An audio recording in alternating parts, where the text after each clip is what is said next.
Muito bem, meus queridos, vamos reiniciar as nossas atividades. Espero que todos tenham tido um belo fim de semana prolongado, com oportunidade para descansar um pouco.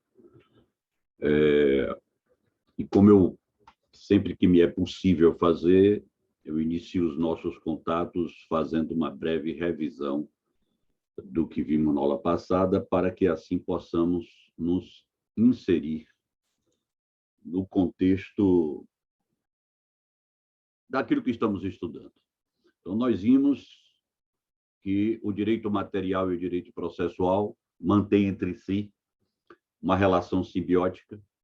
De nada adiantaria o conjunto normativo, a existência do conjunto normativo que compõe o direito material, se, uma vez violado esse direito material, não existisse um direito processual que servisse, como serve, para, nessas situações de conflito de interesses, regulado pelo direito e qualificado por uma pretensão resistida, que a situação caracteriza uma lide, nessas situações, poder-se identificar, afinal de contas, quem é que é titular de um interesse juridicamente protegido e, portanto, se encontra numa situação jurídica ativa, quem é titular de interesse juridicamente subordinado e, portanto, se encontra numa situação jurídica passiva, de modo a que, levado o caso à apreciação do Poder Judiciário, de um órgão julgador, pode ser o Poder Judiciário, pode ser um juízo arbitral, levado esse caso, o órgão julgador possa identificar esses sujeitos e, com isso, garantir o acesso ao bem da vida àquele que é titular de uma situação jurídica ativa, que é titular, portanto, de um interesse juridicamente protegido. De outro lado, também, em um sentido, haveria montar-se todo um sistema normativo processual se não houvesse um sistema normativo material para ser protegido, por assim dizer. Daí a constatação da existência dessa relação simbiótica entre direito material e direito processual.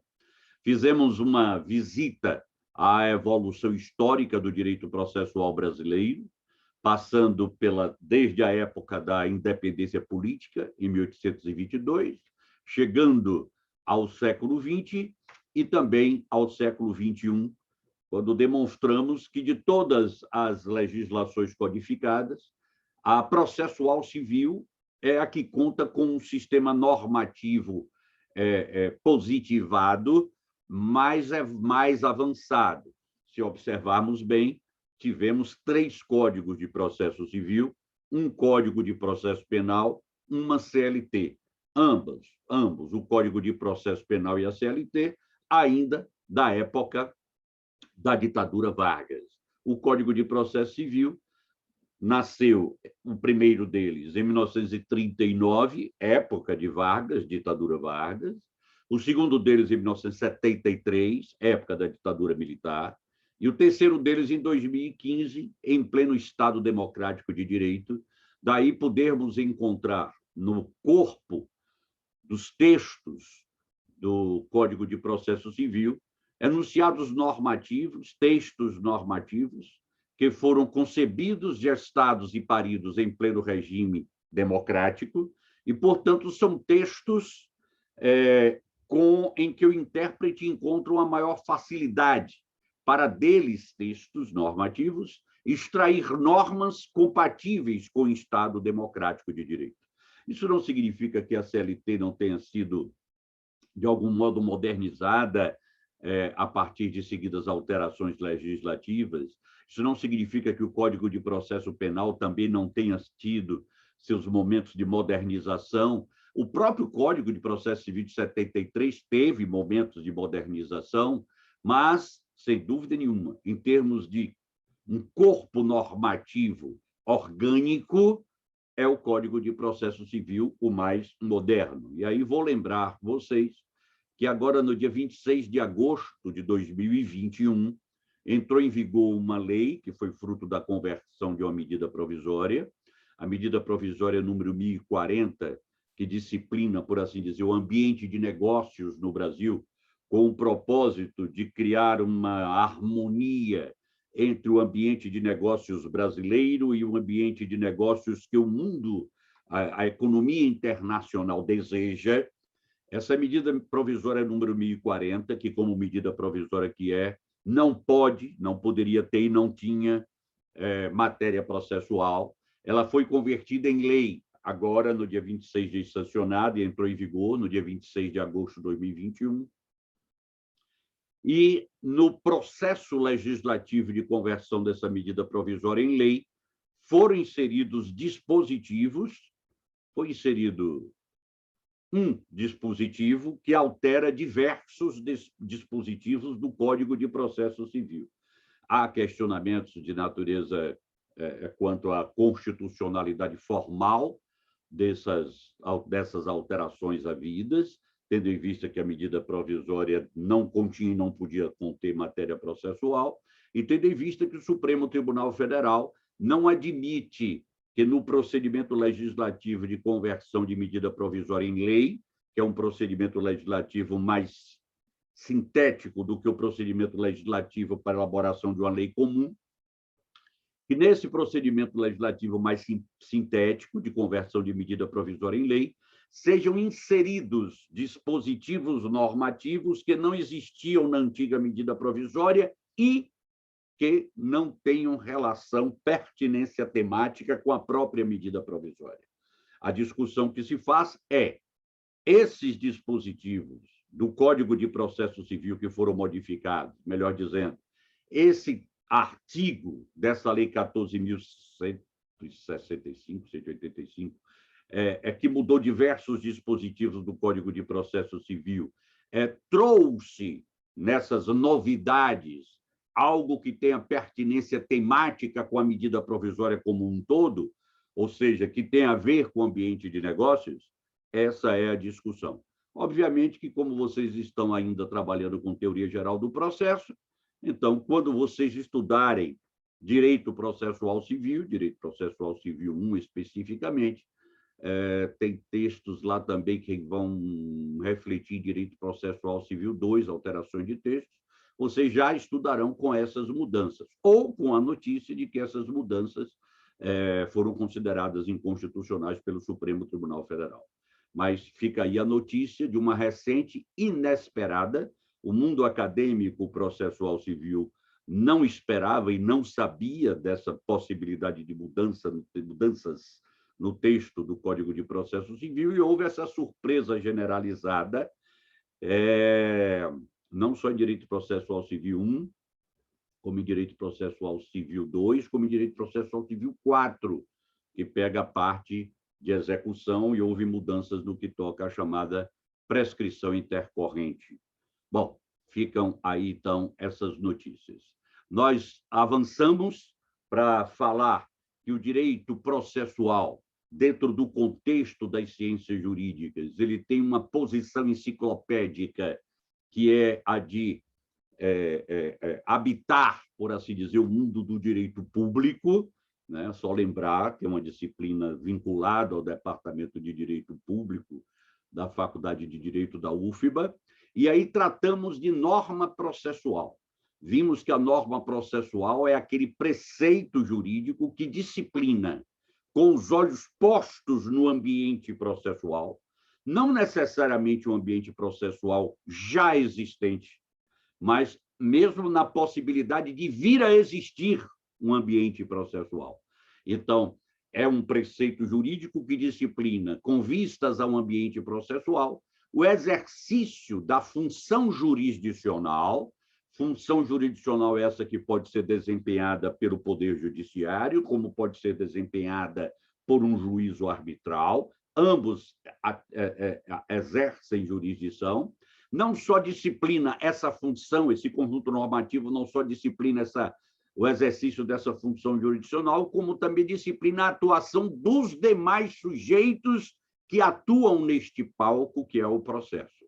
Dentro destes demais sujeitos estão as partes, os advogados, os membros do Ministério Público, os auxiliares da Justiça, o perito, o intérprete, as testemunhas, o porteiro do prédio que recebe a correspondência, nesse momento, uma correspondência advinda de um processo, nesse momento ele atua como um dos demais sujeitos do processo. Então, vocês veem que a norma processual ela tem por característica básica ter em vista um ambiente processual já existente ou com possibilidade de existir.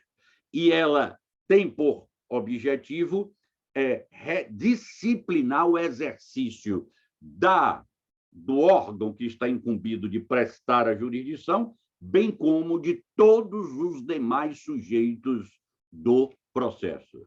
Vimos que essas normas processuais podem ser classificadas em normas processuais em sentido estrito, normas processuais de organização judiciária e normas procedimentais, sendo que as normas processuais em sentido estrito, elas disciplinam as diversas relações jurídicas que são travadas no ambiente processual, atribuindo poderes, faculdades, deveres, direitos e ônus aos diversos sujeitos do processo. Elas cuidam das diversas relações jurídicas que são travadas nesse ambiente processual. Os diversos atores que participam desse palco, eles não só mantêm com o órgão julgador uma relação natural, como também mantêm entre si relações jurídicas. Assim é que, obviamente, o juiz pode dar uma determinação para uma das partes. Obviamente, ambas as partes têm uma atuação vinculada ao órgão julgador, mas também pode ser que ambas as partes mantenham, em dado momento, uma relação entre si. Basta imaginar a possibilidade de elas se unirem para requerer conjuntamente, por exemplo, a suspensão da prática dos atos do procedimento. Então, a gente vai chamar de norma processual em sentido estrito aquelas normas que disciplinam as diversas relações jurídicas que são travadas no ambiente processual, envolvendo os diversos sujeitos do processo, de modo a lhes atribuir direitos, deveres, poderes, ônus e faculdades. Bom, quando nós falamos em normas de organização judiciária, a gente está aludindo àquelas normas que cuidam da criação e da estruturação dos órgãos jurisdicionais e dos serviços auxiliares da justiça. Essas são normas, por exemplo, que dizem, por exemplo, na Constituição, que a Justiça Federal é composta por seções judiciárias. Na Constituição, nós temos normas que se classificam como normas de organização judiciária. Quando fala que a Justiça Federal é composta por seções judiciárias e que cada seção judiciária tem a sua sede na capital da unidade, da unidade federativa respectiva, eu tenho aí na Constituição uma norma de organização judiciária. Como posso ter, e essas são as mais evidentes, normas de organização judiciária nas leis de organização judiciária. Cada estado tem a sua lei de organização judiciária. No caso da Lei de Organização Judiciária da Bahia, é nela que vai constar que em Salvador haverá tantas varas, que dessas varas tantas são cíveis, tantas são de registros públicos, tantas são da Fazenda Pública, tantas são criminais, tantas são de família, tantas são de defesa do consumidor, tantas são de juizados. São essas normas que vão dizer quantas varas há na Justiça do Trabalho em Salvador, em Feira de Santana. Aí já estou em outro conjunto normativo, voltado para a Justiça do Trabalho. Voltando para a Justiça Estadual, são essas varas que vão dizer quantas...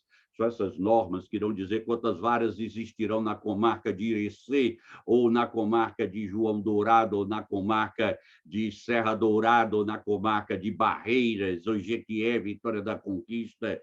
Qual será a competência material de cada uma dessas unidades? Essas são normas de organização judiciária. E as normas procedimentais, elas disciplinam a prática dos atos no processo, além das diversas relações jurídicas que são travadas entre os distintos sujeitos, e essas relações jurídicas elas são disciplinadas, como vimos, pelas normas processuais em sentido estrito, nós temos também no processo uma sequência de atos coordenados. Essa sequência de atos coordenados, ela é disciplinada por normas procedimentais. Ela disciplinam a prática dos atos coordenados que preparam a prática do ato final. Preparam a prática do ato final, como também disciplinam a própria prática do ato final. Então, nós temos aí um conjunto de atos preparatórios para que o ato final seja praticado. Já dá para imaginar que os atos preparatórios são todos aqueles que são necessários para que, no final do procedimento, seja proferida a decisão final, que comumente é a sentença. Como também essas normas procedimentais, elas vão disciplinar os atos que são necessários para que seja cumprido o preceito normativo que se extrai desse ato final. Então, as normas procedimentais disciplinam os atos preparatórios do ato final, as normas procedimentais disciplinam a própria prática do ato final e disciplinam os atos que são praticados para que seja efetivado o preceito normativo que emergiu do ato final. Vimos que as fontes das normas processuais são as mais diversas, vão da Constituição Federal a tratados e convenções internacionais e chegam até a atos administrativos do Poder Judiciário, atos administrativos de órgãos da administração do Poder Judiciário, como o CNJ, o Conselho Nacional de Justiça, o Conselho da Justiça Federal, o Conselho Superior da Justiça do Trabalho, sem que esqueçamos a possibilidade de, por meio de negócios jurídicos processuais, advirem também normas processuais de precedentes judiciais que, por serem vinculantes, também são normas processuais. Eu dei exemplo das súmulas vinculantes dos enunciados da súmula vinculante do Supremo Tribunal Federal. E chamei a atenção para a possibilidade de situações que envolvem costumes. Dei um exemplo clássico ocorrido no Tribunal de Justiça de São Paulo, relativamente a processos envolvendo comércio de compra e venda de gado bovino na cidade de Barretos, no interior de São Paulo, e falei para vocês, nesse momento também, da chamada soft law, que não tem uma força normativa, mas é um conjunto de indicações. Há ali um conjunto de situações que, por vezes, são fruto de recomendações de órgãos administrativos, como as corregedorias dos tribunais, o Conselho Nacional de Justiça, o Conselho da Justiça Federal, o Conselho Superior da Justiça do Trabalho, nas suas respectivas áreas, às vezes me saem com orientações, às vezes orientações normativas, às vezes me saem com recomendações. Bom, se orientação, se é recomendação, não há uma força impositiva, mas não se pode desconhecer que alguma influência esse tipo de preceito terá sobre a atuação de órgãos julgadores que estão vinculados a esses órgãos administrativos. Falei da norma processual no espaço, já corrigi esse slide que estava falando em lei e falava no país. A norma processual ela somente é aplicável no âmbito do território abrangido pela fonte de onde ela promana. Então, se eu tenho uma norma processual fruto da Lei de Organização Judiciária da Bahia, ela vai produzir efeitos no espaço do território baiano. Assim como uma norma processual que se extrai de uma lei federal, ela vai produzir efeito em todo o país. E por aí vai. E chegamos no ponto em que eu disse para vocês que havia necessidade de dar uma paradinha, porque aí a gente entra no campo da norma processual no tempo. Norma processual no tempo. Vocês se recordam, aqueles que estavam presentes, vocês vão se recordar do primeiro dia de contato nosso, deve ter sido o primeiro dia de contato nosso, em que eu chamei a atenção para a necessidade de distinguirmos norma de texto. Uma coisa é o texto, outra coisa é a norma. Texto que eu também posso chamar de enunciado. Uma coisa é o enunciado normativo, o texto normativo. outra coisa é a própria norma. Por quê? Porque a norma é a interpretação, é o fruto da interpretação que se extrai do enunciado normativo, do texto normativo. Nunca podemos nos esquecer disso. Lembrem-se que eu disse para vocês que o exercício de interpretação de texto é algo com que vocês estão habituados desde tenra idade, desde que entraram na escola, desde o ensino fundamental, que com certeza passaram, quando estudaram língua portuguesa, por exercícios de interpretação de texto. Portanto, qualquer que seja o texto, ele é de ser interpretado. Aquele que com o texto se depara, naturalmente extrai do texto uma interpretação. Portanto, a ideia de que um texto ele é completo por si mesmo, ela é rotundamente equivocada, né?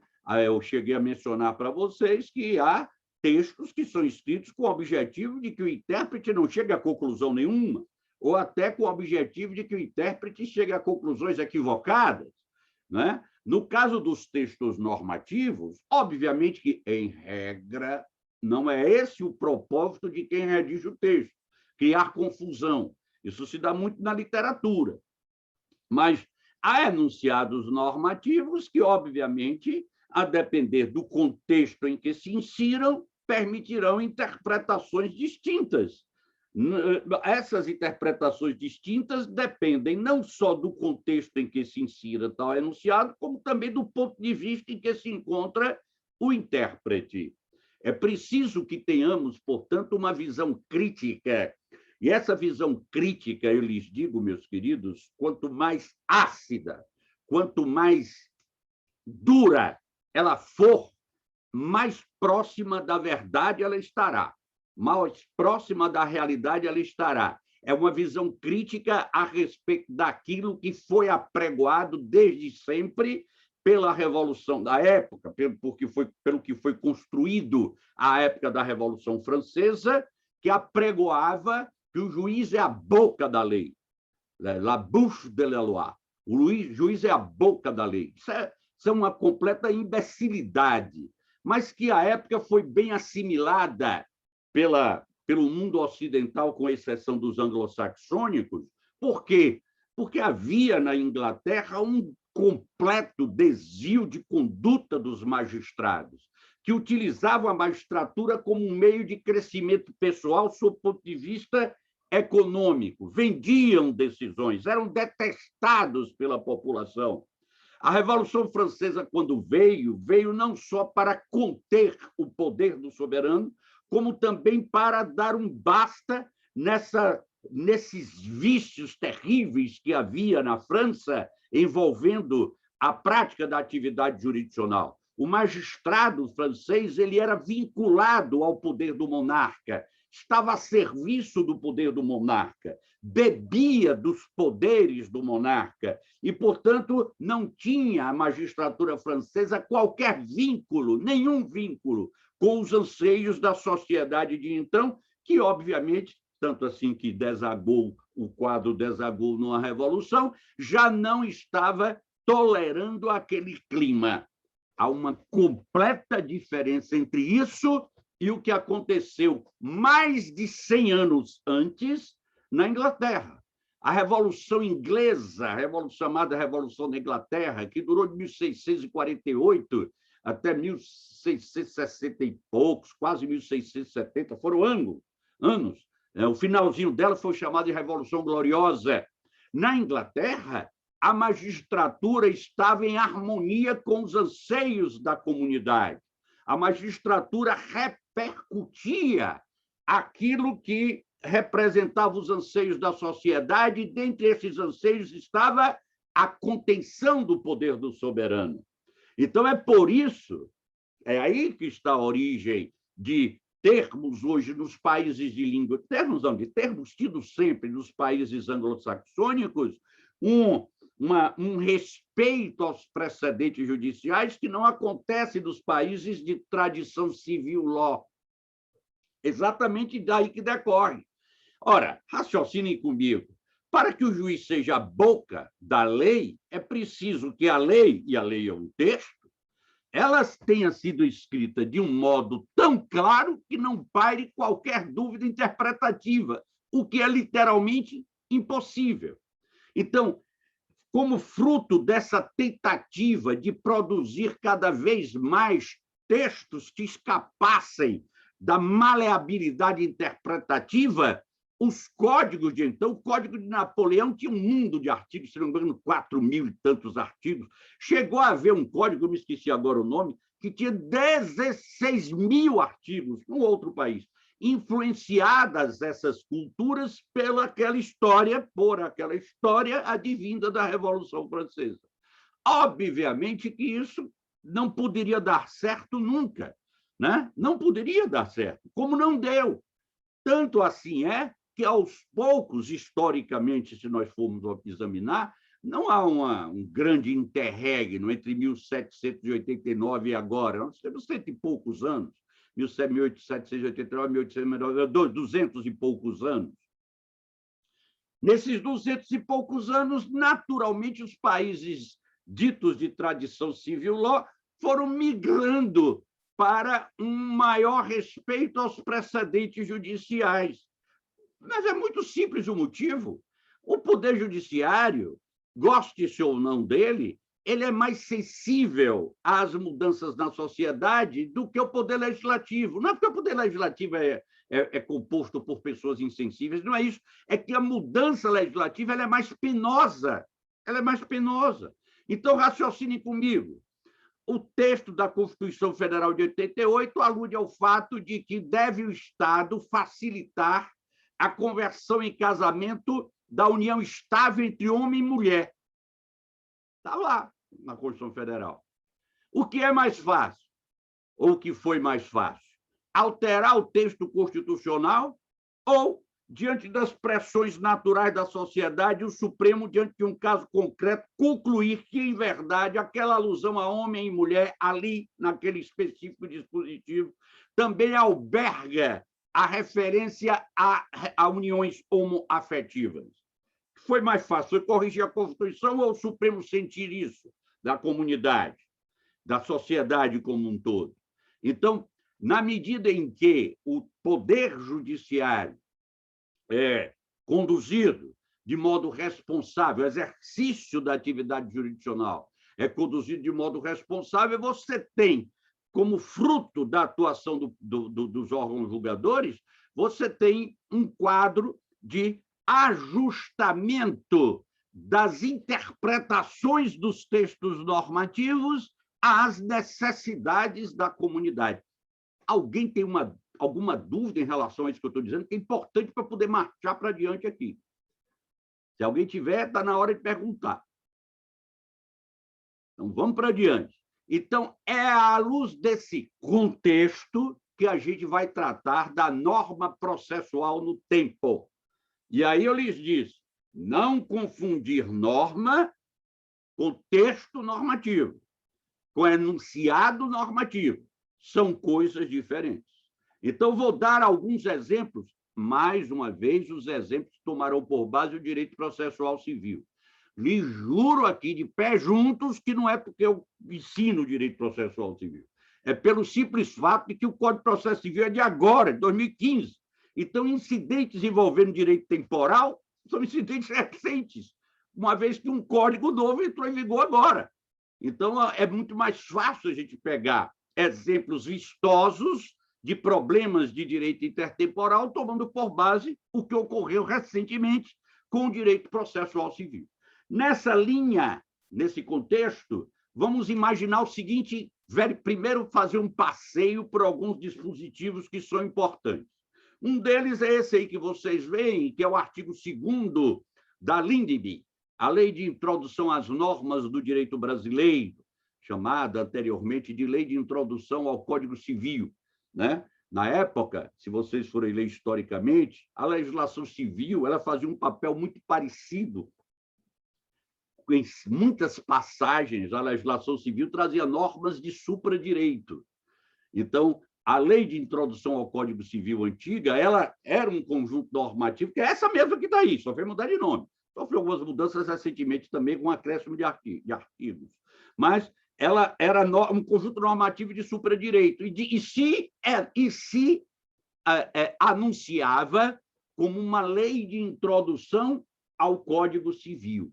Bom, hoje ela tem um nome muito mais adequado. Foi mudado o nome do instrumento legislativo e ela é a Lei de Introdução às Normas do Direito Brasileiro, LINDB, que diz, no seu artigo 2º, parágrafo 1º, a lei posterior revoga a anterior, quando assim expressamente o declarar, ou quando for com ela incompatível, ou quando regular inteiramente a matéria de que tratava a lei anterior.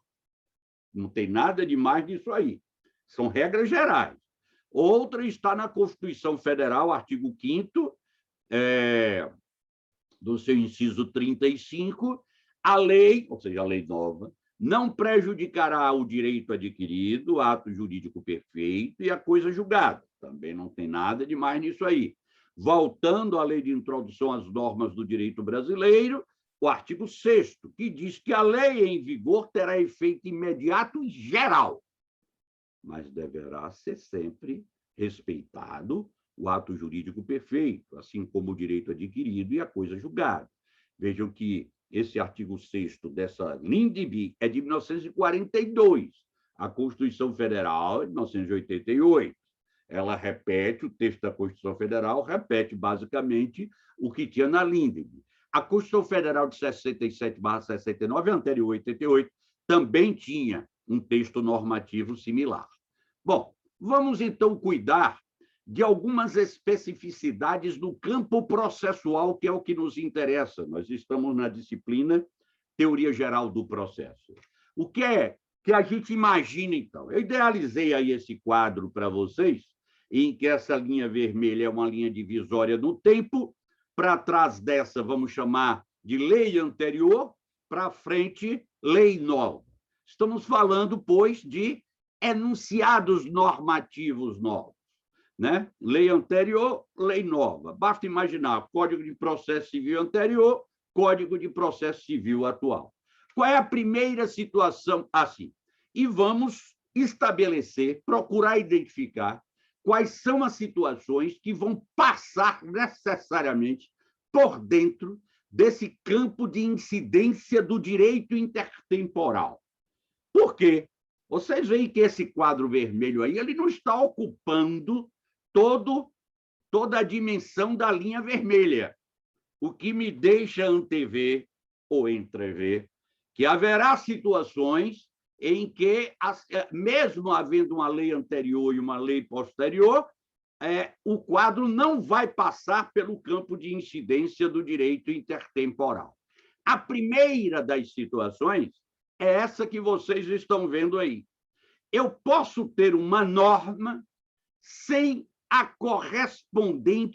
um correspondente enunciado normativo. E, entrando em vigor a lei nova, essa mesma norma continua sem um correspondente enunciado normativo. Veja só, quando eu falei da distinção entre texto e norma, entre enunciado e norma, texto normativo e norma, enunciado normativo e norma, eu disse para vocês que de um só enunciado é possível, às vezes, extrair mais de uma norma. Eu disse para vocês que, por vezes, se extrai a norma de diversos enunciados, da compreensão que se extrai de diversos enunciados. Então, há situações em que eu não encontro, em um específico enunciado normativo, uma possibilidade de extrair dele, mediante um exame dele sozinho, extrair dele uma norma. Mas a norma existe no sistema e eu posso colhê-la a partir de um exame voltado para todo o conjunto de normas vigentes num dado momento, no espaço geográfico, que é o direito positivo.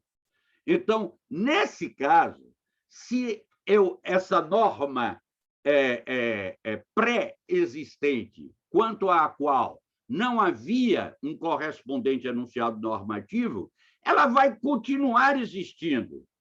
Se a nova lei não contiver esse enunciado e não houver uma mudança no contexto que resulte por extirpar essa norma, essa antiga norma ela vai continuar em vigor, vai continuar produzindo efeitos, independentemente da entrada em vigor da lei nova. Ela não passa pelo campo de incidência do direito intertemporal. Uma outra situação é a situação da norma que tinha um correspondente enunciado normativo e continua com o mesmo enunciado normativo. Ora, vamos supor que a lei nova repita exatamente o texto da lei antiga e que a mudança de contexto não gere uma mudança na interpretação. Se eu tenho um enunciado normativo que é repetido na lei nova e não há uma mudança de contexto que me conduza a extrair desse mesmo enunciado normativo uma conclusão distinta, então essa norma que já tinha um correspondente enunciado normativo e que continua a ter um enunciado normativo na lei nova, ela continua produzindo os seus efeitos. Vou dar um exemplo para vocês de situação desse tipo no Código de Processo Civil. Olhem o que dizia o Código de Processo Civil de 73, no artigo 219, parágrafo 5º. O juiz pronunciará de ofício a prescrição. Qual é a interpretação que eu tenho aí? É um texto bem objetivo. O juiz pode, de ofício, reconhecer a ocorrência da prescrição. Pronto. Ou seja, não precisa de provocação para isso. Aí você vai para o artigo 487 do Código Novo e diz lá que o juiz estará resolvendo o mérito quando, inciso 2, decidir de ofício ou a requerimento sobre a ocorrência de decadência ou prescrição. Eu extraio ou não extraio desse novo texto uma mesma norma, eu botei aí positivada. Positivada no sentido de passar a ter texto, mas não se contaminem com isso, não. Direito positivo é todo o conjunto de normas existente num determinado espaço geográfico, numa determinada época, independentemente de haver texto normativo respectivo. O positivado está aí, e eu vou mudar esse diabo desse slide quando passar para vocês, apenas para facilitar, dar uma ideia de direito escrito, mas não se contaminem com isso, não. Então, eu tenho aí uma norma que já integrava o direito vigente num determinado espaço geográfico, num determinado tempo, e continuou integrando. Agora, reparem que coisa linda. Os textos dos quais se extraem esta mesma norma são completamente diferentes. O juiz pronunciará de ofício a prescrição. Ou seja, o juiz pode reconhecer a prescrição sem que haja provocação para tanto. Reconhecer a ocorrência da prescrição sem que seja necessário que as partes o provoquem para tanto. Olha como está escrito embaixo. Que o juiz estará resolvendo o mérito quando decidir de ofício sobre a ocorrência de prescrição. Está dizendo a mesma coisa, só que com outro texto. É a mesma norma extraível de outro texto. Neste caso, pois, eu não passo pelo campo de incidência do direito intertemporal. Eu tenho aquele caso ainda de uma norma que existia, não havia um correspondente enunciado normativo, mas ela já estava no sistema jurídico. E agora, com a lei nova, passou a haver um correspondente enunciado normativo. Há aí, nesse particular, uma pseudonovidade. É uma pseudonovidade. A norma já existia. O que mudou foi que agora há um enunciado normativo do qual eu extraio ela. E antes ela existia, mas não havia um enunciado normativo do qual eu pudesse extraí-la. Eu não passo pelo campo de incidência do direito intertemporal aí. Então, um exemplo disso, esse artigo 356 do Código de Processo Civil. Vejam só, já era possível, apesar de muitos juízes não perceberem isso, até alguns doutrinadores de bom nome não percebiam isso, não admitiam isso. Um exemplo é Cândido Rangel Dinamarco. Já havia a possibilidade de o juiz, no curso do processo, julgar um pedaço do mérito da causa e deixar o outro pedaço do mérito da causa para julgar depois. Muitas vezes o juiz fazia isso sem nem se aperceber do que estava fazendo. Muitas vezes ele pegava um processo. Eu vou dar um exemplo para vocês. É preciso que vocês assimilem situações da vida. Imagine que uma empresa, uma pessoa natural, não importa, entenda que não era ela, essa empresa, contribuinte de determinado tributo municipal.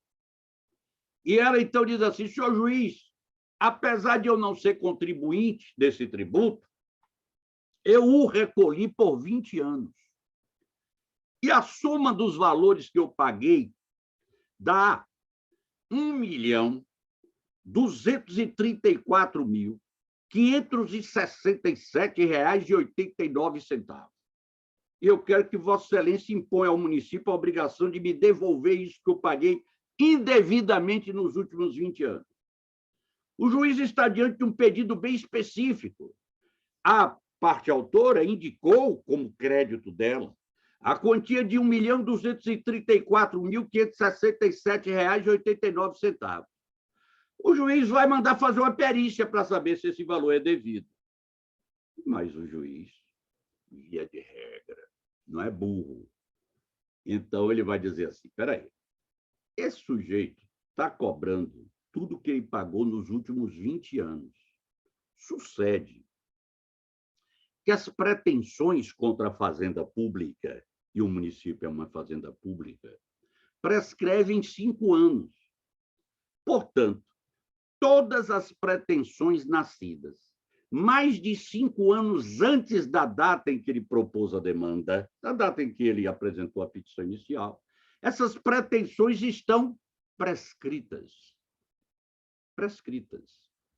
Ele, na verdade, só vai poder receber de volta aquilo que ele pagou indevidamente e que estiver dentro dos últimos 5 anos que antecedem a data da propositura da demanda.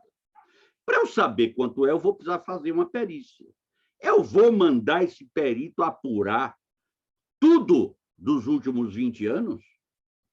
Não tem sentido, é perda de tempo. Eu vou aqui logo dizer para esse autor, olha, autor, tudo quanto era todas as suas pretensões nascidas mais de 5 anos antes da data da propositura da demanda estão atingidas pela prescrição. De sorte que, senhor perito, a sua perícia será feita no sentido de identificar qual o valor devido atualizado relativamente às quantias que foram indevidamente pagas por esse autor nos 5 anos últimos que antecedem a data da propositura da demanda. Reconheço, assim, a ocorrência da prescrição no que toca às pretensões nascidas mais de 5 anos antes da propositura da demanda e ordeno que seja feita a perícia quanto às pretensões restantes.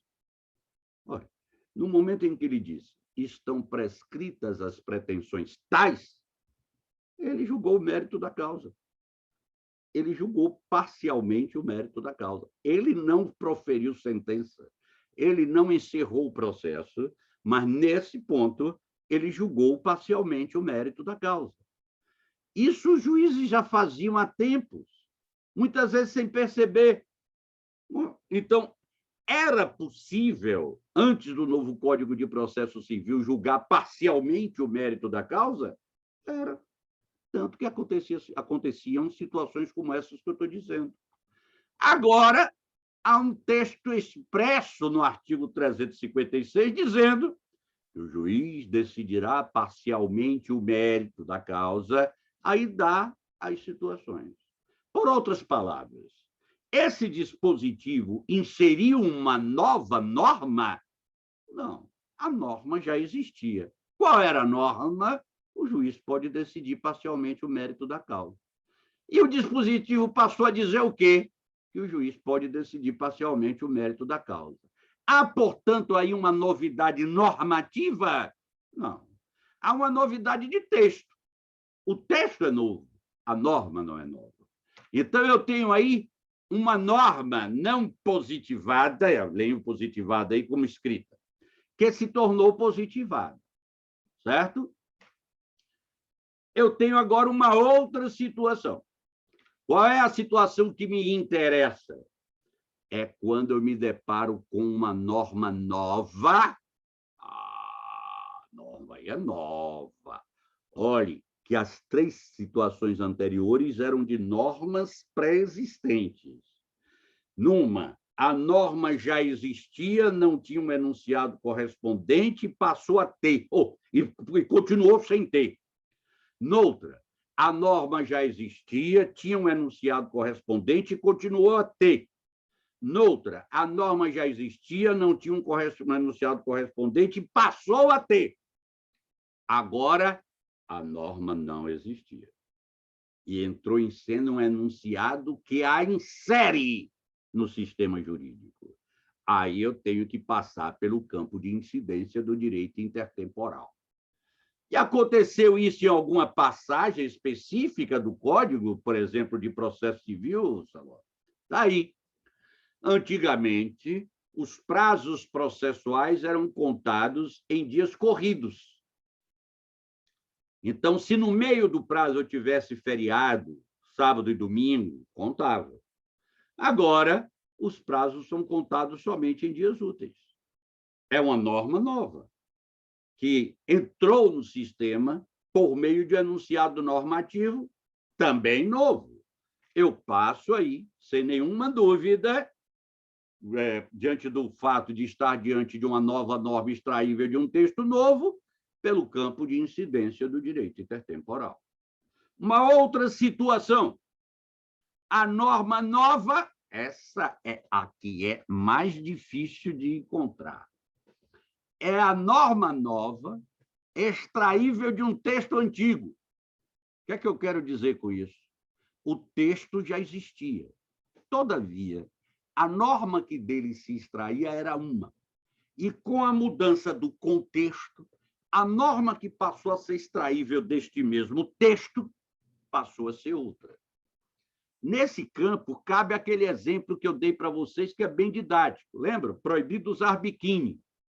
Numa praia, meados dos anos 60 do século passado, você interpreta essa norma proibitiva, proibido usar biquíni, como sendo indicativo de que as pessoas humanas de sexo feminino devem usar uma roupa mais composta. Mas eu disse para vocês que se esse mesmo texto normativo continuasse no mesmo lugar e passados muitos anos, ali passasse a existir um campo de nudismo, de naturismo, daquele mesmo texto normativo eu devo agora extrair outra norma. Proibido usar biquíni e não ter campo de naturismo significa que as pessoas têm que andar nuas. É o mesmo texto normativo. O que é que mudou? O contexto. Eu também posso mudar o contexto tirando esse texto de lá do campo de naturismo e botando ele na porta de um templo religioso. Então, ele que no campo de naturismo indicava a necessidade de as pessoas andarem nuas, colocado agora na porta de um templo religioso, indica que as pessoas não podem entrar no templo religioso com roupas menores. Então, eu tenho o mesmo texto, do qual agora eu extraio uma norma nova. Aconteceu isso, Saló, em alguma situação do Código de Processo Civil? E como? Olhem os textos desses 2 artigos. A única diferença existente entre eles é essa vírgula aqui depois de partes. Ó. Não sei se vocês estão vendo aí. Os atos das partes consistentes, os atos das partes consistentes, falta vírgula. Mas a falta da vírgula não muda nada.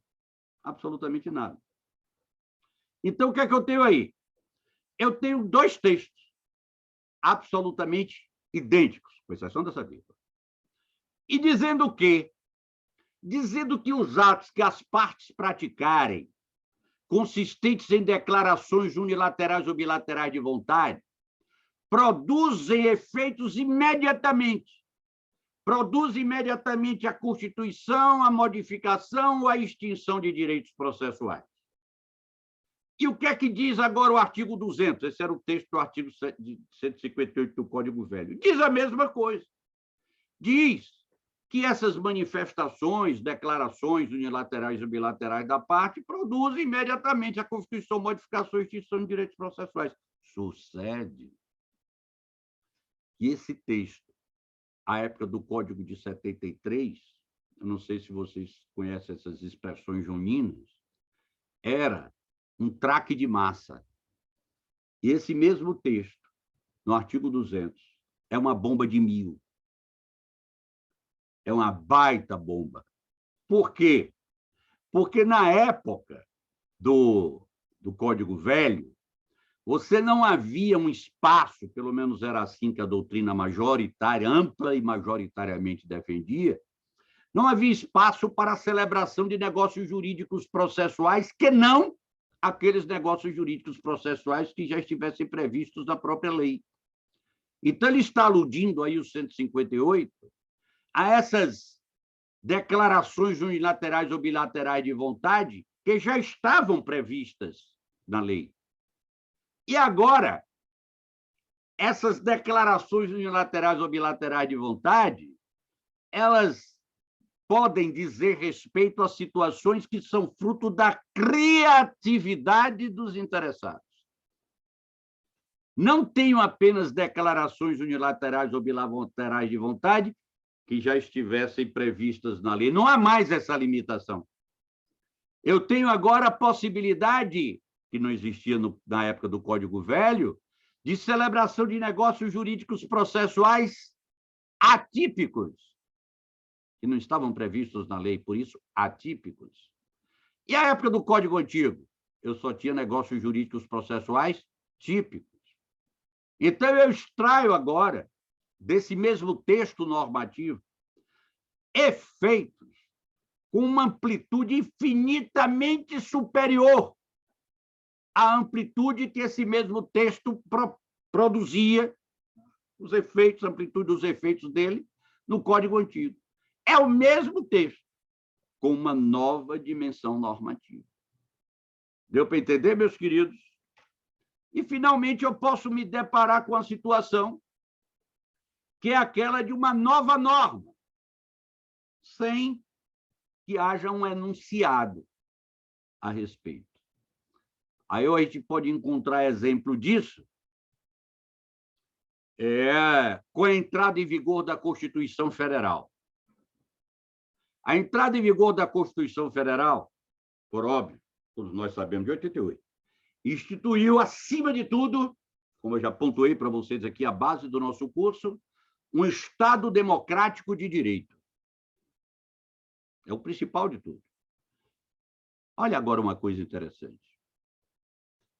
O Código de Processo Civil, então vigente, era o de 73, que somente mudou em 2015. O Código de Processo Penal vigente é o de 1941, que sofreu mudanças, mas continua sendo o mesmo código. Sucede que, como eu pontuei hoje mesmo, esses textos normativos desses dois diplomas foram postos no comércio jurídico em plenos períodos de ditadura. O de 41, Estado Novo de Vargas, o de 73, o Código de Processo Civil de 73, a ditadura militar. Com a entrada em vigor da Constituição Federal, eu preciso agora olhar para esses mesmos textos que foram concebidos, gestados e paridos em ambientes ditatoriais e extrair deles normas compatíveis com o Estado democrático de direito. Então, vou trazer para o âmbito processual. O Estado democrático de direito pressupõe, e eu já fiz referência a isso para vocês no nosso primeiro contato, um modelo processual cooperativo. Um modelo processual em que juiz e partes atuam em regime de simetria, exceto na hora de decidir, que aí é a atividade soberana do órgão julgador. Atua em regime de simetria. Os códigos a que me referi, concebidos, gestados e paridos em regimes ditatoriais, são códigos em que o centro é a atuação estatal, como se dá em toda ditadura. Então, eu tive que pegar, a partir da Constituição Federal de 88, textos normativos que tinham o ranço do autoritarismo e compatibilizar a interpretação deles a ser extraída com uma interpretação compatível com o Estado democrático de direito. Então, eu não podia dizer, antes da Constituição de 88, que o nosso modelo processual é um modelo cooperativo. Entrou em vigor a Constituição Federal de 88. Não houve mudança em nenhum desses códigos, nem na CLT, nem no Código de Processo Penal, nem no Código de Processo Civil, nem na CLT, que desse um indicativo de que o modelo de processo, compatível com esse novo Estado democrático de direito, era um modelo cooperativo de processo. Não houve. Mas, em tese, tínhamos a obrigação de perceber que o modelo cooperativo de processo foi instaurado com o Estado democrático de direito a partir de 5 de outubro de 1988. Agora, nós temos um texto? Temos. O artigo 6º do Código de Processo Civil alude a isso. Mas, então, o modelo cooperativo de processo surgiu com o novo Código de Processo Civil? Não. Ele surgiu com a Constituição Federal de 88. Havia, antes da Constituição Federal de 88, essa norma que é o chamado princípio da cooperação? Não, não havia. Não tinha nenhum enunciado. E depois da Constituição Federal de 88, passou a haver um enunciado nesse sentido? Também não. Apenas percebeu-se que passou-se a viver no Estado democrático de direito. Então, leio agora lei anterior e lei nova como antiga Constituição, atual Constituição. Eu tenho aí, portanto, o princípio da cooperação, que é uma norma, que é a principal norma que revela que o nosso sistema processual é um sistema cooperativo, um modelo cooperativo. Essa nova norma, ela passou a existir a partir da entrada em vigor da Constituição Federal, mas não há nenhum enunciado na Constituição Federal que a ela se refira. Alguma dúvida, meus queridos, em relação a esse quadro que aí está? Vou dar um outro exemplo. Algumas das normas extraíveis do microsistema normativo de formação concentrada de precedente judicial vinculante. Nós temos no novo Código de Processo Civil sistemas de produção de precedentes vinculantes, não só agora no Supremo Tribunal Federal e no STJ, mas também em tribunais inferiores. Então, até antes do Código de Processo Civil, o princípio do contraditório existia. Com a criação dessa possibilidade de surgimento de precedentes vinculantes formados rapidamente, sem a necessidade de julgamento de casos seguidos de modo similar, eu passo a ter uma necessidade de redimensionar o contraditório, para que muitas pessoas possam participar dessa formação concentrada de precedente judicial vinculante. O Código de Processo Civil novo também criou julgamento de casos repetitivos. Com isso, em situações que não existiam antes do novo Código, eu agora vou suspender o curso dos processos repetitivos que estão aguardando a fixação da tese pelo tribunal.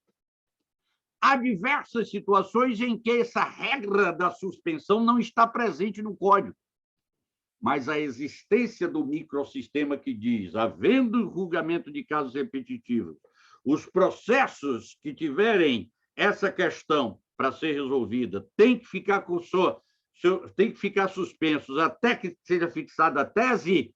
Essa norma da suspensão ela tem que ser aplicada em todos os processos de casos repetitivos e há situações em que ela não está presente. Então, eu tenho aí um quadro em que, mais uma vez, surgiu uma nova norma e há situações em que não há um enunciado normativo respectivo para esses quadros. Muito bem.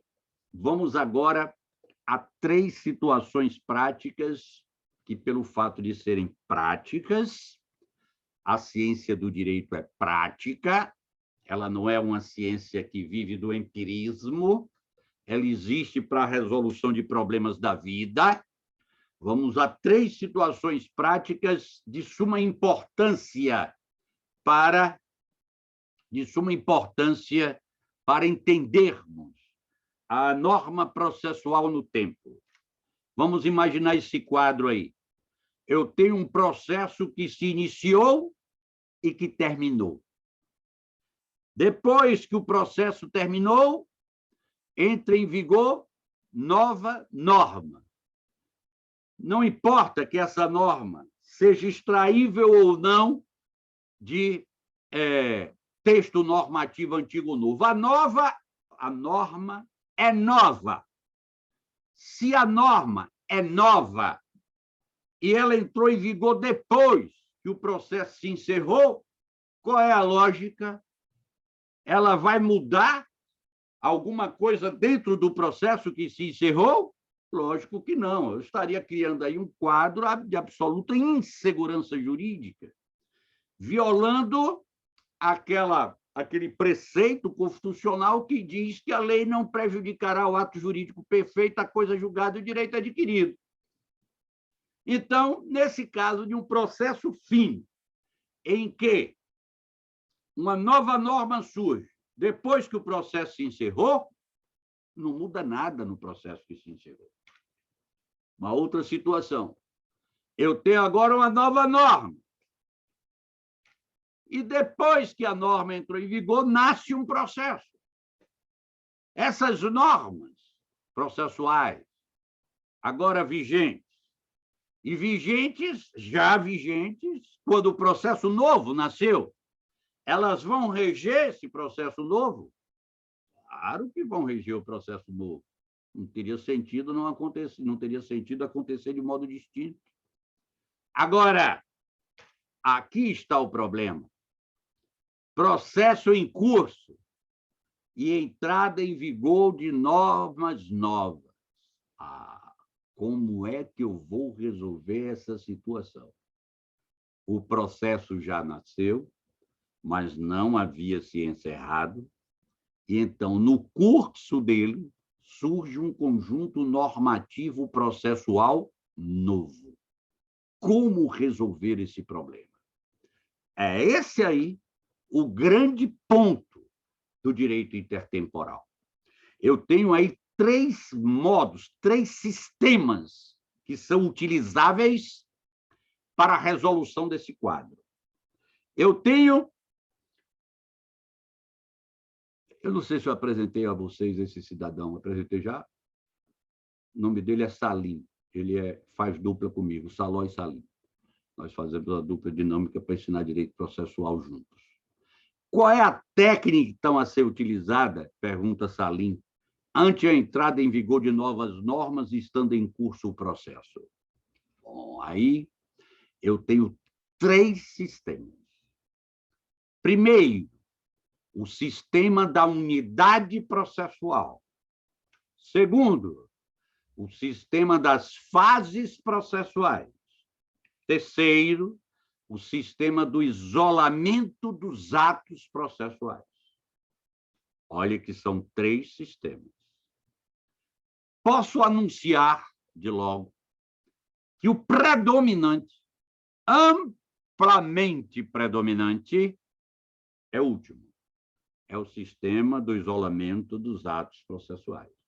Todavia, os outros 2 são muitas vezes utilizados por opção política do sistema jurídico. Então, vamos pensar nesse sistema da unidade processual e vamos nos lembrar que a lei que disciplina a recuperação judicial e a falência, que é a Lei nº 11.101 de 2005, ela tem um dispositivo que cuida de direito intertemporal. É o artigo 192. Olha o que diz. Esta lei não se aplica aos processos de falência ou de concordata, o que hoje é recuperação judicial, antigamente era outro treco, com outra disciplina chamada concordata. Esta lei não se aplica aos processos de falência, falência continuava, existia e continua existindo, ou de concordata, a concordata foi substituída pela recuperação judicial.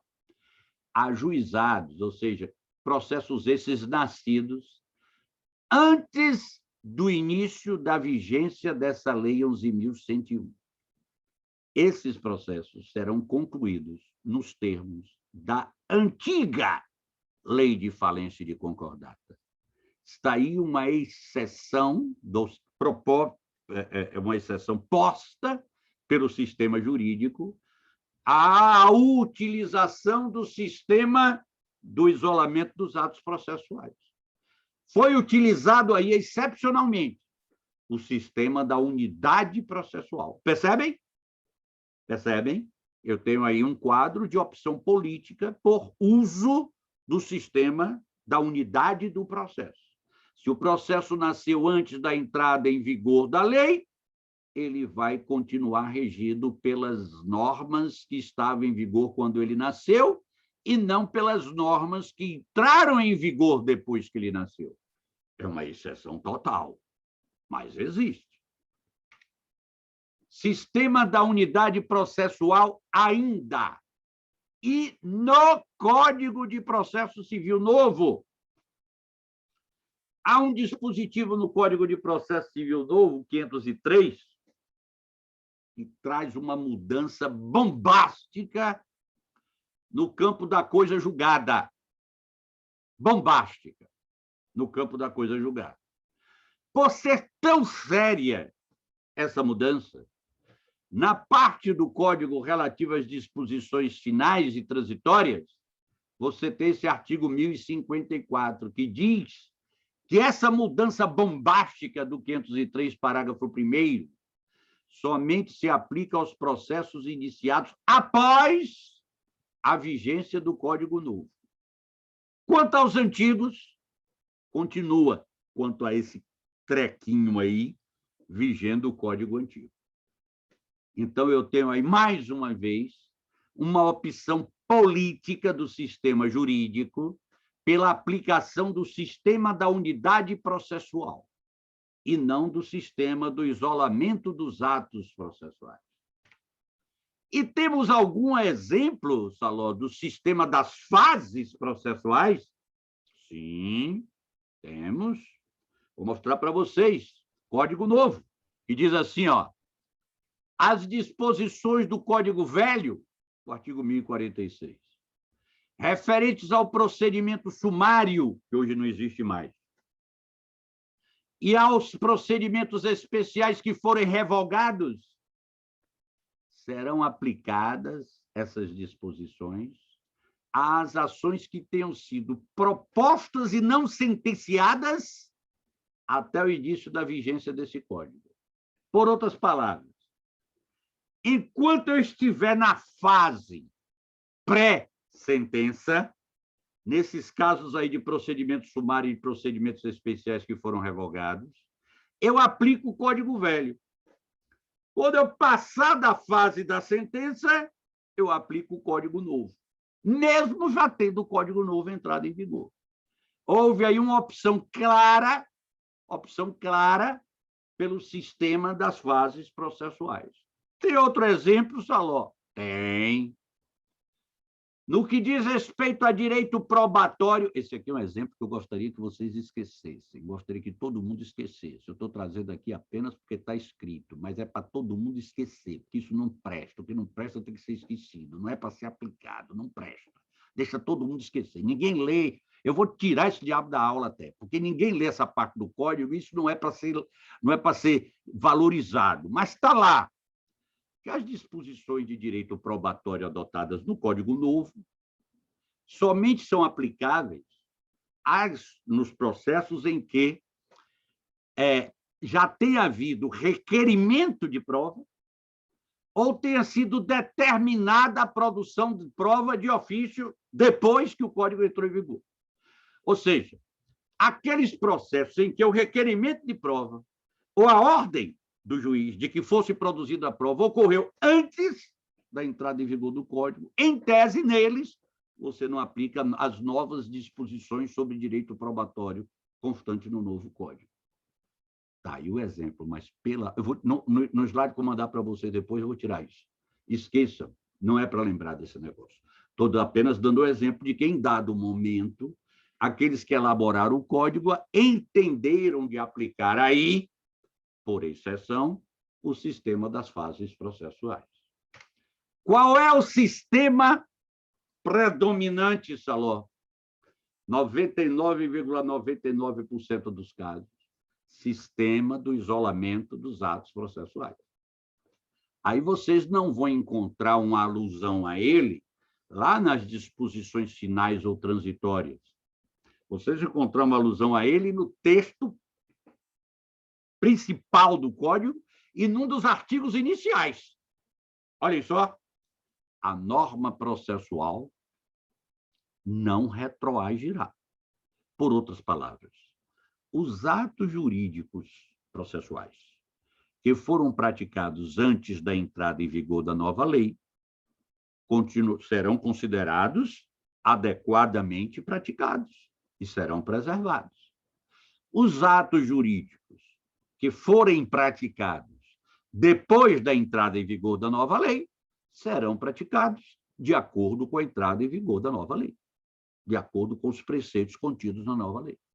Artigo 14. A norma processual não retroagirá.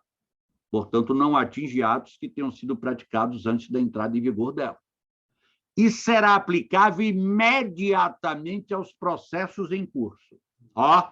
Respeitados os atos processuais praticados e as situações jurídicas consolidadas sob a vigência da norma revogada. Está claro? Esse aí é o aviso claro da adoção como regra do sistema do isolamento dos atos processuais. Lá na frente, há um texto na parte das disposições finais e transitórias, que repete, para não deixar dúvida, porque está vizinho dos textos que criam exceções. Ao entrar em vigor este Código, suas disposições se aplicarão desde logo aos processos pendentes, ficando revogado o Código anterior. Essa é a regra geral. Mas temos, como vimos, exceções, em que há aplicação de outros sistemas. Quais são eles? O sistema da unidade processual e o sistema das fases processuais. Alguma dúvida, meus queridos, em relação à lei, à norma processual no tempo? Professor, só para ficar mais claro na minha mente. Você está me escutando? Suponhamos que o processo em curso poderia ser quebrado o sigilo de qualquer que seja a pessoa que esteja neste processo. O sigilo foi quebrado e, durante o curso do processo, é proibido quebrar o sigilo desta pessoa, o sigilo telefônico, suponhamos. Mas as provas que foram colhidas através da quebra do sigilo dele serão ainda serão ainda utilizadas materialmente assim para o término, o fim do processo. O senhor entendeu? Entendi, Eliel. Veja só, esse exemplo que você trouxe é um exemplo interessante, mas pouco viável. Por quê? Nós estamos num regime de Estado democrático de direito. Você está supondo uma situação em que, em dado momento, era possível haver uma quebra de sigilo telefônico, por exemplo, e, em outro momento, em razão da entrada em vigor de uma nova norma, essa quebra do sigilo telefônico não se tornou mais possível. Dificilmente isso aconteceria, porque essa norma proibitiva, ela não... Se você tem um Estado constitucional estável, você não vai ter uma proibição nascida do nada. Na verdade, você tem aí, nesses casos, o que você tem é um novo texto normativo para esclarecer que aquela situação que, em tese, permitia a quebra, não abrangia aquele caso específico. É isso que, na prática, irá acontecer. Mas vamos supor o exemplo que você deu, sem esse componente, que é um componente da realidade. A época em que houve a quebra do sigilo telefônico, era possível a quebra do sigilo telefônico? Era. O que é que a quebra do sigilo telefônico produziu? Produziu provas. Essas provas, nessa época, foram produzidas licitamente? Foram. Se elas foram produzidas licitamente, vou tirar aqui, ó. Se elas foram produzidas licitamente, as provas foram produzidas licitamente, esse efeito decorrente da quebra do sigilo é um efeito lícito? É. Se eu tenho duas partes do processo, essas provas que foram licitamente produzidas têm potencial para gerar um estado de vantagem para uma das partes? Tem. Essa parte adquiriu o direito de usufruir dessa situação que lhe é favorável? Adquiriu. Entra em vigor uma nova norma que diz não pode quebrar o sigilo. Suponhamos, então, que seja realmente um quadro novo. Essa norma não existia e foi inserida pelo texto novo. Eu não vou poder alterar essa situação jurídica já consolidada à luz do quadro normativo anterior. Você vai encontrar, deixa eu voltar aqui a apresentar, para que a gente utilize o próprio Código de Processo Civil, vocês vão encontrar, deixa eu ver aqui, esse texto que é perfeitamente respeitados, na segunda linha, respeitados os atos processuais praticados e as situações jurídicas consolidadas sob a vigência da norma revogada. Então, isso aí, Eliel, está no Código de Processo Civil, mas é perfeitamente aplicável o raciocínio para qualquer norma processual. Qualquer norma processual. A regra é essa aí. E poderá ser diferente, professor? Sim, poderá ser diferente, se o sistema jurídico fizer expressamente uma opção diferente, pela utilização de um sistema distinto do sistema do isolamento dos atos processuais. Deu para entender, meu querido? E mesmo assim, vamos supor que esse texto normativo novo dissesse: reputam-se ilícitas as provas produzidas à luz da norma anterior, você tem que questionar se efetivamente esse trecho desse texto, reputam-se ilícitas as provas produzidas à luz do sistema jurídico anterior, se esse trecho está em consonância com a Constituição Federal naquilo em que ela dá estabilidade frente à lei, ao ato jurídico perfeito, a coisa julgada é o direito adquirido.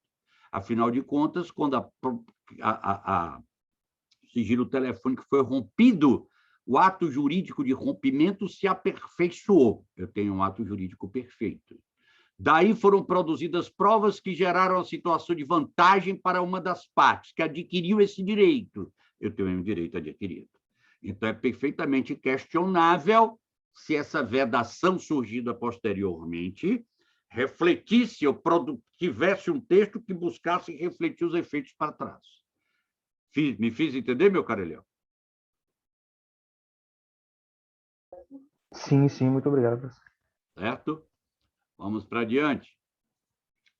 Vamos cuidar agora da interpretação dos textos normativos processuais.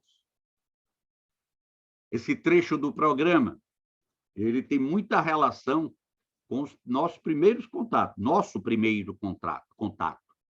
O que é que eu disse para vocês quando falei do direito processual? Que tudo quanto diz respeito às diversas relações jurídicas mantidas no âmbito do território nacional presta reverência à Constituição Federal. Em especial, há uma norma prevista na Constituição Federal, não à toa, no seu parágrafo 1º, aquela que diz que a República Federativa do Brasil constitui-se em Estado democrático de direito. Portanto, qual é o norte para a interpretação dos textos normativos processuais? O norte está dado aí, nesse artigo 1º do Código de Processo Civil, que tem apenas uma força, apenas não, tem uma força simbólica muito evidente, que é necessária. E força simbólica essa que é aplicável para qualquer ramo, não só do processo, mas do direito. Tudo no âmbito do direito. Reverencia os valores constitucionalmente consagrados. E qual é o principal valor constitucionalmente consagrado? É esse que está em destaque aí. O Estado democrático de direito, que pressupõe soberania, cidadania, dignidade da pessoa humana, valores sociais do trabalho e da livre iniciativa, pluralismo político, poder emanado do povo. Então, a interpretação que eu tiver de dar às normas processuais, aos textos normativos processuais, será uma interpretação sempre reverente à Constituição da República Federativa do Brasil. E, se eu não encontrar no conjunto dos textos constitucionais no qual eu possa encontrar, em tese, o norte para a interpretação a ser dada, esse é o texto do conjunto da Constituição no qual eu devo me inspirar. Estado democrático de direito. Princípio da democracia. É nisso que devemos nos abeberar. Alguma dúvida, meus queridos? O senhor está me ouvindo? Diga. Bom dia. Eu gostaria de perguntar para o senhor o que o senhor acha de... O senhor citando que a Constituição Federal é o norte que nós nos devemos nos guiar para poder interpretar o Código Processual Civil novo. E eu lembrei agora que o Código Penal da gente é um dos códigos mais velhos do Brasil, né? Então, como o senhor acha que o Brasil vai... Os jurisconsultos, os advogados, os juízes vão conseguir interpretar esse código tão fora de contato com a realidade brasileira através da luz da Constituição Federal e principalmente no sistema penal, né, que é um sistema que o Brasil é muito prejudicado, é muito negligenciado e tem impactos fortíssimos até hoje, essa falta de contextualização. Muito bem, meu caro Joab. Vamos lá, deixa eu botar aqui é que eu encerrei a apresentação, só estou aqui recuperando imagens aqui, peraí.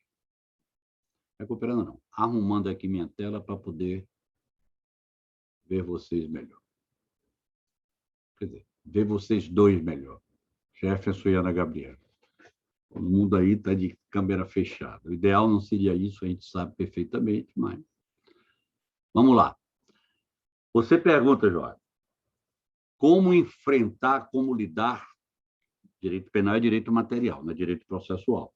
Mas, como eu disse para vocês, tudo no âmbito do direito deve reverenciar a Constituição Federal. Não apenas o direito processual, também o direito material.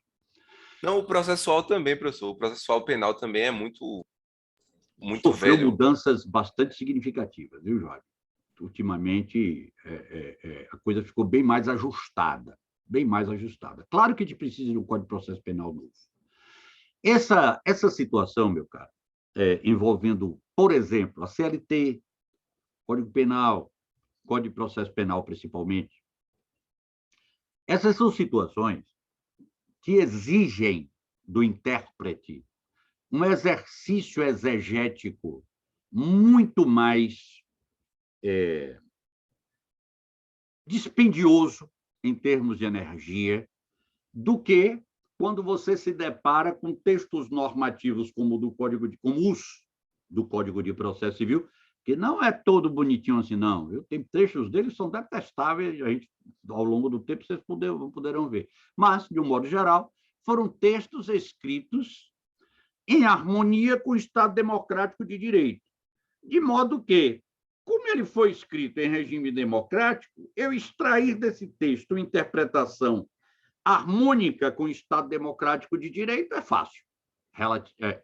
Em tese, muito mais fácil. Claro que é. O problema está quando eu tenho textos normativos antigos dos quais eu preciso agora extrair interpretações harmônicas com o Estado Democrático de Direito. Textos esses que não foram escritos, não foram colocados no comércio jurídico em época de Estado Democrático de Direito. Essa é a pergunta que você está me fazendo. O que é que cabe ao intérprete fazer? Esses casos, quando surgem questões em decorrência desses textos, nós estamos, em verdade, diante de uma daquelas situações constantes naquele gráfico que eu elaborei para vocês. Uma linha vermelha, lei nova, lei antiga, e eu falei assim, há situações em que, apesar de o texto do enunciado, de o enunciado normativo ser o mesmo, eu preciso extrair dele, enunciado normativo, uma interpretação distinta, porque o contexto mudou. Essa é a situação. É mais penoso para o intérprete? Sem dúvida nenhuma. Sem dúvida nenhuma. Uma das funções políticas mais importantes desempenhadas pelo Código de Processo Civil foi facilitar a vida do intérprete. Porque aqueles textos foram, digamos assim, escritos sob inspiração autoritária, agora são outros, escritos sob inspiração democrática. Esses textos a que você se referiu foram escritos sob inspiração autoritária. E eu preciso agora extrair dele interpretações consentâneas com o Estado Democrático de Direito. Não é fácil, não é fácil. Daí, diversas distorções são geradas. Vamos raciocinar aqui, meu querido. O ser humano, ele tem uma tendência inercial. Todas as vezes que ele... Não estou dizendo que são todos, obviamente, estou falando de uma maioria. Todas as vezes que ele puder chegar a algum resultado sem fazer muito esforço, ele vai preferir o caminho do menor esforço. E, nessa situação, o caminho do menor esforço é dar continuidade às interpretações que já vinham sendo dadas, olvidando, esquecendo que houve uma mudança de contexto. É mais cômodo fazer isso, o que gera, por vezes, distorções graves distorções. Então, você tem muitas e muitas situações em que a distorção se torna de tal modo evidente que o próprio legislador, principalmente no campo do direito penal, em que você tem um esquema de tipicidade fechada, é o que está descrito no tipo penal, e o que não se encaixar no tipo penal não pode ser considerado crime. Afinal de contas, a segurança jurídica pressupõe que, para que alguém possa ser considerado praticante de um ato criminoso, esse ato tenha que estar previamente descrito na lei. Então, é por isso que você tem diversas alterações ao longo do tempo de textos penais. Crime de sedução desapareceu do sistema.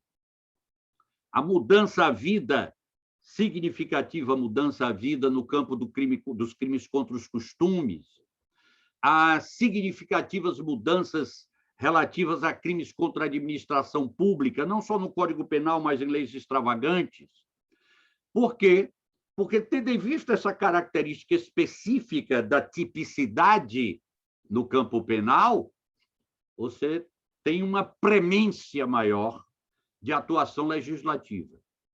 Já no campo do processo penal, a que você se referiu, há uma flexibilidade maior, há uma maior facilidade de você dizer, ó, do jeito que está aqui, há uma violação ao direito de defesa. O direito de defesa está constitucionalmente previsto, está lá na Constituição Federal, é assegurado, é um direito fundamental o direito ao contraditório. Portanto, essa norma aqui, que aparentemente deveria ser aplicada sem se dar atenção ao contraditório, ela não pode mais ser aplicada dessa maneira. É muito mais fácil você defender isso no campo do direito processual, no campo do direito processual penal. No campo do direito penal, é mais complicado. Mas é função do intérprete. E o intérprete não pode abrir mão disso. Diante de qualquer texto normativo, de qualquer enunciado normativo, extrair dele enunciado normativo, uma interpretação consentânea com o contexto. E se há algo no âmbito jurídico que prepondera nesse contexto, que prepondera no que diz respeito a todas as relações que são mantidas entre os mais diversos sujeitos no âmbito do território nacional, é esse valor constitucionalmente consagrado, que é o Estado Democrático de Direito. Deu para entender, meu querido? Deu sim, professor. Muito obrigado. Muito esclarecedor. Muito bem. É um empenho. Exige-se, pois, nessas situações, um empenho maior do intérprete, principalmente para convencer o juiz eventualmente resistente a mudanças de interpretação, né? Isso é da natureza humana. Mas, por isso, daí advém, muitas vezes se defende, não tem necessidade de um novo Código Penal, não tem necessidade de um novo Código de Processo Penal. Há necessidade. Sem dúvida que há necessidade. Eu preciso, não é apenas modernizar, no sentido de levar em consideração a evolução material da sociedade. Eu preciso modernizar para compatibilizar a redação empregada com um Estado democrático de direito, de modo a, com isso, facilitar a extração pelo intérprete de uma interpretação harmônica com a democracia. Certo? Muito bem. O programa de vocês fala, deixa eu explicar uma coisa para vocês aqui, que eu estou me sentindo tanto em débito com vocês. Eu não passei ainda a primeira atividade assíncrona avaliativa. Como são duas, não há uma preocupação com o tempo, não. Vocês vão ver que dá perfeitamente para que essas duas atividades sejam desempenhadas sem pressão do tempo. O que eu preciso justificar para vocês, porque eu me comprometi que iria passar logo, é uma situação excepcional pela qual estou passando numa outra atividade profissional minha, que é a atividade de juiz. Nós, juízes federais, das varas com a competência que tem a minha unidade, que é a mesma situação que está passando a professora Nilza Reis, que tem comanda uma unidade de competência idêntica. Essas unidades receberam, cada uma, agora, recentemente, 20 mil processos físicos. 20 mil processos físicos, cada uma. Esses processos têm que ser digitalizados e migrados para o sistema PJE. E, ao mesmo tempo, obviamente, eu vou ter, nesses 20 mil processos, situações que envolvem alguma urgência. E essa urgência não pode esperar que o processo seja digitalizado e migrado para ser resolvido. Então, isso gera um quadro pavoroso. Se o processo já estivesse migrado, a urgência, mesmo que fosse em grande quantidade, poderia ser resolvida por mim de madrugada. Chego aqui, entro no PJE e decido. Mas, tratando-se de autos físicos, em tempos de pandemia, com restrição de quantidade de pessoas presentes no ambiente da unidade. Você não imagina o que aqui isso significa. E são processos que não são de Salvador. São processos provindos de diversas subseções judiciárias baianas. Então, são pessoas que estão em outro lugar. Essas pessoas que estão passando por essas dificuldades, elas mesmas, por o fato de estar no interior, não têm acesso a esses processos físicos. Gera um quadro que tem... Olha, os poucos cabelos que me restam ainda já estão indo embora. Porque tem exigido, não é só uma intensa atividade judicante, no sentido de decidir, porque isso aí é o dia a dia, mas, principalmente, dificuldades de ordem operacional. Processos físicos que foram enviados por diversas unidades do interior, que, por isso, estão em pilhas que não são facilmente localizáveis, que precisam ser examinados fisicamente. Inferno, inferno. Então, isso tem dificultado eu dar conta de outros aspectos, né? Mas eu tenho, então, com isso, sacrificado aquilo que eu posso botar um pouco mais para adiante, certo? E, nesse caso, colocar um pouco mais para adiante não vai gerar prejuízo. Foi por isso que eu tenho colocado um pouco mais para adiante o momento de passar para vocês essas atividades, essa atividade assíncrona avaliativa. E, meu querido Jefferson, você é estagiário, Emily também, estagiário, se quiser estagiário, graças a Deus, o serviço não está dependente de estagiários. Vocês imaginam o que significaria estagiário digitalizar 20 mil processos? A Justiça Federal, por meio da parte administrativa, promoveu uma licitação. Esse procedimento de licitação era para ter terminado no final de junho, só veio a ser terminado em meados de agosto, não é por culpa da administração da Justiça Federal, é que todo o procedimento licitatório você tem possibilidade de impugnações, de recursos administrativos, etc. O fato é que finalmente acabou o procedimento administrativo de licitação e foram contratadas, então, 60 pessoas somente para digitalizar esses processos.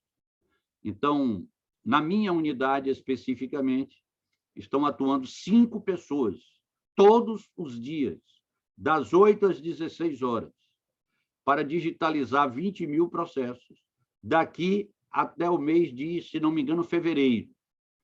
Enveredarão pelo chamado recesso do judiciário, não vai parar o serviço, vai passar por cima de Natal, Réveillon e tudo mais, de modo a que esse serviço se encerre com fé em Deus em fevereiro. E, com isso, se reduza esse drama pelo qual estão passando não só juízes e servidores que receberam esses processos, mas, principalmente, partes e advogados, que precisam de solução para os problemas que estão vivenciando e não encontram essa solução, quer dizer, não encontram com a rapidez que desejam diante desse quadro, que é um quadro de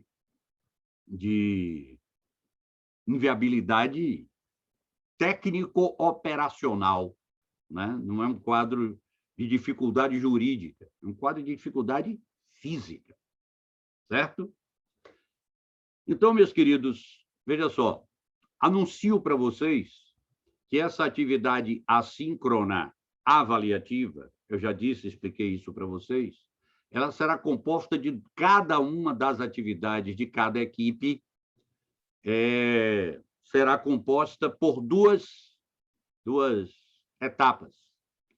Uma das etapas, uma das fases, é comum a todas as equipes. A outra, cada equipe tem a sua. Essa que é comum a todas as equipes, ela é posta por mim e pelo professor Eduardo Sodré, que também estará aqui com vocês. Haverá aulas do professor Eduardo Sodré aqui com vocês. Essa primeira parte do trabalho é para que vocês sistematizem nas mentes de vocês as distinções básicas entre as espécies de norma. Norma é gênero. Dentre as espécies normativas estão as regras, os princípios e os postulados. Postulados que eu assimilo a existência deles porque sigo a classificação proposta por um gaúcho de repercussão internacional. O livro dele tem repercussão internacional, que é o professor Humberto Ávila. O professor Humberto Ávila tem um livro, Teoria dos Princípios. Eu vou pegar aqui o livro e mostrar para vocês, porque é um livro fundamental. Um pouquinho.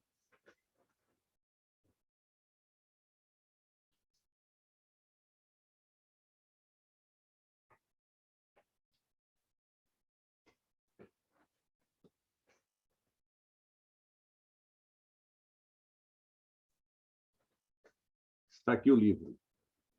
Teoria está ao contrário, né? Está sendo contrário? Não, está direitinho. Teoria dos Princípios, de Humberto Ávila. Não é um livro grosso. Ó, não é um livro grosso. É um livro para ser... Não sei se vai dar para eu ver aí. Para ver aí. Deixa eu ver. É um livro para ser lido, relido, trelido, anotado, grifado. Vocês estão vendo aqui? Porque é fundamental para quem quer entender o direito. Vocês certamente ouviram falar, da boca de outros professores, de Robert Alexi, alemão, de Ronald Dworkin, americano, de Esser, de Canaris, diversos autores que escrevem sobre o direito como um todo, filosofia jurídica. Insiram nesse contexto Humberto Ávila. E se me permitem uma sugestão, se não tiverem tempo para ler os demais, leiam Ávila. Ele trata dos demais, critica, uma crítica construtiva, e mostra a necessidade de que haja uma revisão naquela linha de raciocínio que estava sendo traçada por esses autores. Então, ele estabelece, ele mostra, basicamente, e de forma bastante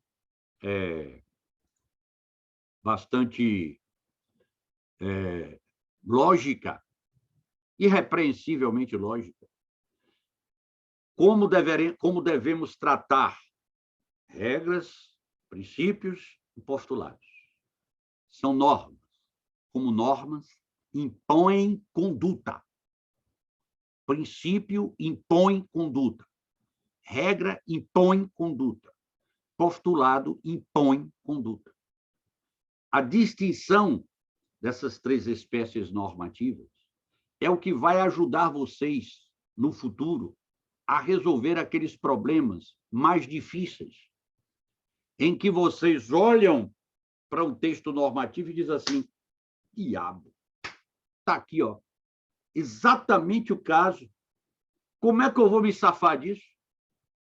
Como é que eu vou dizer que essa norma não é aplicável ao caso, se o fato por ela descrito está exatamente aqui? O fato descrito está aqui, está descrito, ela diz qual é o efeito. O fato é exatamente esse fato, então tem que extrair esse efeito. Aí vocês vão ver como aplicar o postulado da razoabilidade, como aplicar o postulado da proporcionalidade, como aplicar o postulado da ponderação. Aí vocês vão ver que nem sempre a norma que incide deve ser aplicada. Aí vocês vão ver que a forma como muitas vezes vemos na doutrina e na própria jurisprudência Suprema e STJ é assim de situações desse tipo. Porque, com a aplicação do princípio da razoabilidade, a conclusão é... Espera aí. Tudo bem que chame de princípio, para mim é postulado. O que importa é razoabilidade. Que diabo é isso? Eu posso dizer simplesmente por aplicação da razoabilidade Eu preciso saber o que é razoabilidade. Se eu não disser, se eu não estabelecer precisamente o que é razoabilidade, se eu não tiver um critério técnico para identificar o que é razoabilidade, imagine você tendo que recorrer de uma decisão que diz que, pela razoabilidade, a situação é essa. Como é que você vai recorrer disso? O que é razoável para o juiz pode não ser razoável para você. Então, eu preciso que haja critérios técnicos para eu definir, saber o que é razoabilidade e o que é proporcionalidade. Para eu dizer, ó, não é razoável, porque para ser razoável tinha que ser assim, assim, assim. Não é. Não é proporcional, porque para ser proporcional tem que atender a isso, isso e isso. Não atende. Perceberam? Isso é o fundamental, isso é fundamental para vocês. O trabalho não foi passado ainda, mas leiam esse livro. Ele integrará o trabalho. Vocês só estarão facilitando a vida de vocês. Não só para realizar o trabalho, estarão facilitando a vida jurídica de vocês. Leiam, não deixem de ler.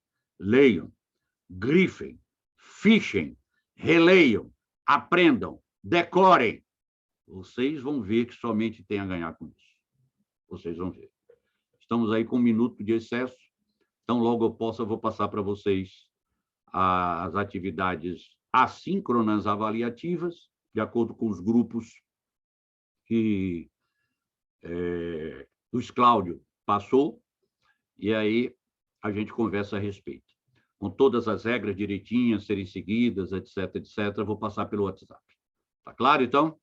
Um abraço grande para vocês, que tenham uma bela quinta, sexta-feira, e que Deus os proteja até lá, nos proteja a todos nós. Abração. Tchau, professor. Obrigado pela aula. Tchau, tchau.